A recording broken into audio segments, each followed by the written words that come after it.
Today, the FBI, without irony, decided to wish everybody a happy Martin Luther King Jr. Day and included one of his quotes. "The time is always right to do what is right." That's so sweet. That's so sweet and cute.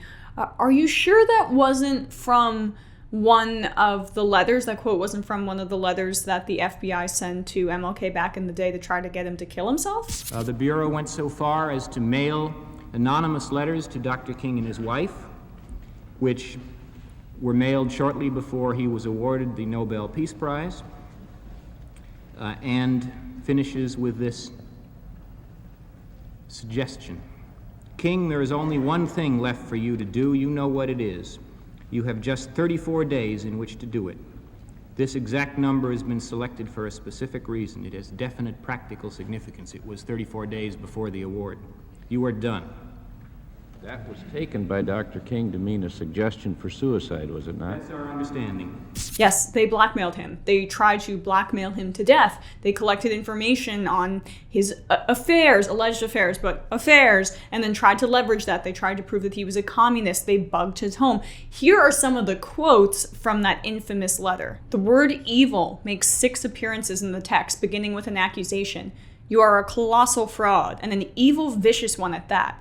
In the paragraphs that follow, the recipient's alleged lovers get the worst of it. They are described as filthy, dirty, evil companions and evil playmates, all engaged in dirt, filth, evil, and moronic talk. The effect is at once grotesque and hypnotic, an obsessive's account of carnal rage and personal betrayal. What incredible evilness," the letter proclaims, listing off sexual orgies, adulterous acts, and immoral conduct.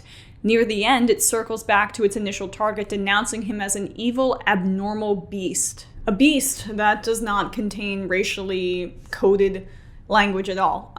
This was a part of a many-year-long campaign to just basically discredit MLK. It's also a healthy reminder that we shouldn't have trust in our intelligence agencies. FBI officials began to peddle information about King's hotel room activities to friendly members of the press, hoping to discredit the civil rights leader. To their astonishment, the story went nowhere. If anything, as the FBI learned more about his sexual adventures, King only seemed to be gaining in public stature. In 1964, the Civil Rights Act passed Congress, and just a few months later, King became the youngest man ever to be awarded the Nobel Peace Prize. Just a reminder, too, this was a very different time for the press. They were very focused on just reporting the news. They didn't publish JFK's extramarital affairs. It was a different time back then when it came to media discretion. So, Hoover's efforts, it made sense why they didn't break through, but it was also just a product of the time. At this point, Hoover decided to escalate his campaign. On November 18th, 1964, 50 years ago this week when this article was published, Hoover denounced King at a Washington news conference, labeling him the most notorious liar in the country. A few days later, one of Hoover's deputies, William Sullivan, apparently took it upon himself to write the anonymous letter and send an agent to Miami to mail the package to Atlanta. Long story short, the FBI should be the last one speaking on MLK. Keep his name out of your mouth. They're doing similar things today, right? There are reports about our intelligence agencies monitoring the Standing Rock protests, Black Lives Matter activists, which is exactly where MLK would be if he were alive today, standing with Black Lives Matter activists on the front lines.